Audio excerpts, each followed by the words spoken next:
Here is something that happened to me early in my training. I was asked to scan a patient's neck, query thyroid nodule. I picked up the probe sitting closest to me, scanned, the image looked fine. I documented that nodule and handed the report over. The senior looked at it and then looked at me and asked, "Which probe did you use?" I said, "The curvilinear one." She just nodded slowly, the way we do when we are not sure how much we can say or should say. The image was not catastrophically wrong, but I had thrown away resolution that could have changed the characterization of that nodule. Not because I didn't know how to scan, but because I didn't know what I was holding. Your probe is not just a handle, it's a physics decision, and every time you pick up one, you are making a trade-off, whether you know it or not. Today we are going to make this trade-off conscious. There is one concept that governs everything in probe selection. Frequency. Sound travels through tissue as a wave. That wave has a frequency. How many times it oscillates per second? This is measured in megahertz. Here is the rule, and burn this in. Higher frequency means better resolution but worse penetration. The lower frequency means worse resolution but better penetration. Now the question is why? Because higher frequency waves have shorter wavelength, and resolution, which is basically your ability to distinguish between two separate structures, is limited by the wavelength. Shorter wavelengths has finer details. But higher frequency waves lose energy faster as they travel through tissue. They attenuate rapidly. They run out of steam before they go deep. The lower frequency waves hold their energy over for longer distances. This means better penetration. But the longer wavelength means coarser detail. You are trying to resolve the fine structures with a blunt instrument. This is not a flaw, it's physics. There is no probe that gives you both simultaneously, and if someone tells you that there is, they are basically selling you something. Most of us learn probe frequencies as fixed number. The linear probe is 12 MHz, full stop. Now this is outdated. Modern probes are broadband. They operate across a range of 12 MHz. Linear probe actually fires perhaps between 5 to 18 MHz. On most machines, you can select where is that range to operate. Resolution mode pushes to the high end, penetration mode nudges lower. The probe in your hand is not a single node, it's a keyboard, and you choose which key to press. This means before you switch probes, because penetration is inadequate, try nudging the frequency selector first. Sometimes the answer is already in your hand. Now there are 4 probes. Number 1, the linear probes. This is typically 5 to 18 MHz, high frequency, excellent resolution, rectangular footprint, practical depth comfortably up to the 5 to 6 centimeter range, sometimes even 8 centimeter at lower frequency setting. This is used for thyroid testes, superficial vessel, tendons, breast, DVT assessment, nerve blocks, and pediatric hips. Then we have the curvilinear probe, typically 2 to 6 MHz, low to mid frequency, deep penetration, and fan-shaped image, which is basically wider at the far field than the near field. Practical depth is about 20 to 25 centimeter. This is used for the abdomen, pelvis, orbs, renal aorta, and even fast scan. Then come the phased array probe, typically 1 to 5 MHz, most commonly 1 to 3 MHz in practice. This has a very small footprint. The entire face is roughly the size of a large coin, fan-shaped image from a tiny contact point.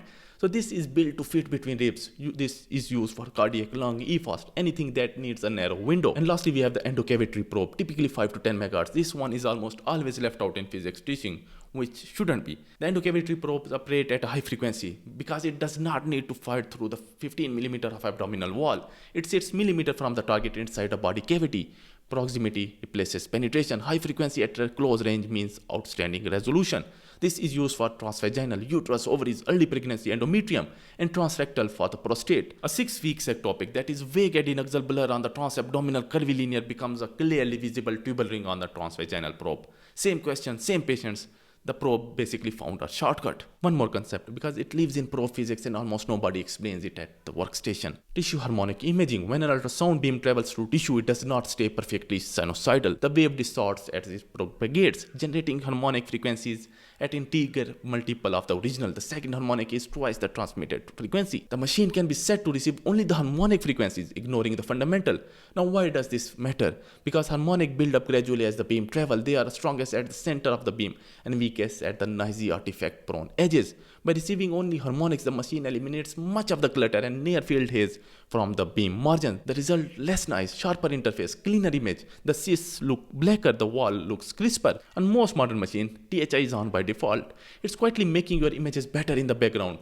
Like a good anesthetist, you don't notice it until it's gone. Now the practical point is, if your image is unexpectedly hazy despite gain and focus optimization, check that THI is enabled before blaming the patient's body habitus or the machine.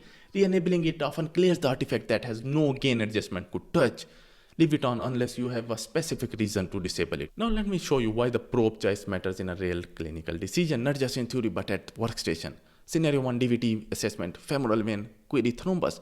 Curvilinear probe, you would see the vein, but at 3 to 4 megahertz, a small non-occlusive thrombus in a compressible but not so normal vein is very easy to miss. The resolution is just not there. Linear probe at 10 to 12 megahertz, vein wall becomes crisp, and the interluminal echogenicity that the curvilinear smooth into the background noise is now visible. Probe choice is the diagnostic decision. Scenario 2 of scanning 32 weeks patient posterior placental location. Linear probe, you see the interior uterine wall clearly, then nothing.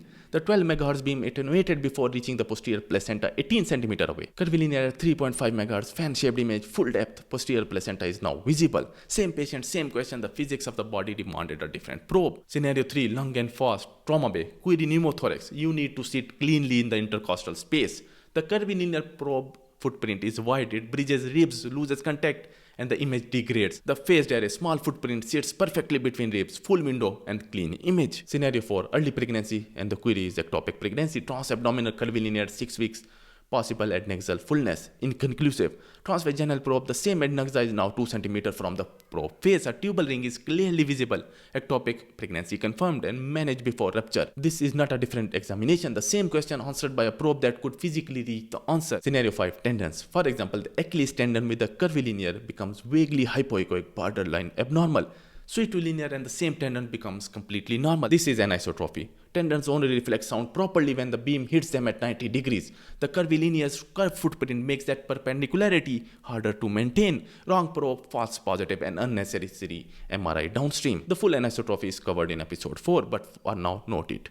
The wrong probe creates wrong findings. Now before you pick up a probe, there are only 3 questions and it takes maximum 50 seconds. Question number 1, how deep is my target? Less than 5 to 6 cm, go for linear. More than 6 cm, curvilinear or the phased array. Question 2, what is my aquestic window? If it is wide, go for the curvilinear. If it is narrow between ribs, subcostal, the phased array is your answer. If it is intercavitary in excess, endocavitary probe is your answer. Linear surface, good contact, go for the linear one. Question 3, do I need maximum resolution at close range? Gynecological, prostate, early pregnancy, go for endocavitary. Superficial structures where millimeters matter, highest frequency, linear is your answer. If a superficial structure looks surprisingly abnormal, check the probe before you call it a pathology. The number of false positives generated by using a curvilinear on a thyroid or tendon is larger than anyone could document.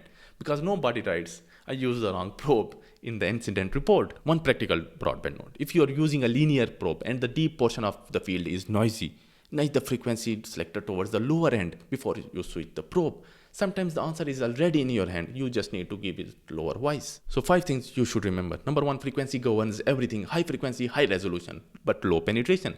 The low frequencies means deep penetration but lower resolution. There is no exception. The physics does not negotiate. Number 2, modern probes are broadband. Nudge the frequency selector before switching probes. The answer is often already in your hand. Number 3, 4 probes family. Linear for the superficial, curvilinear for the deep, and phased array for the narrow windows. Endocavitary for intracavitary close range resolution.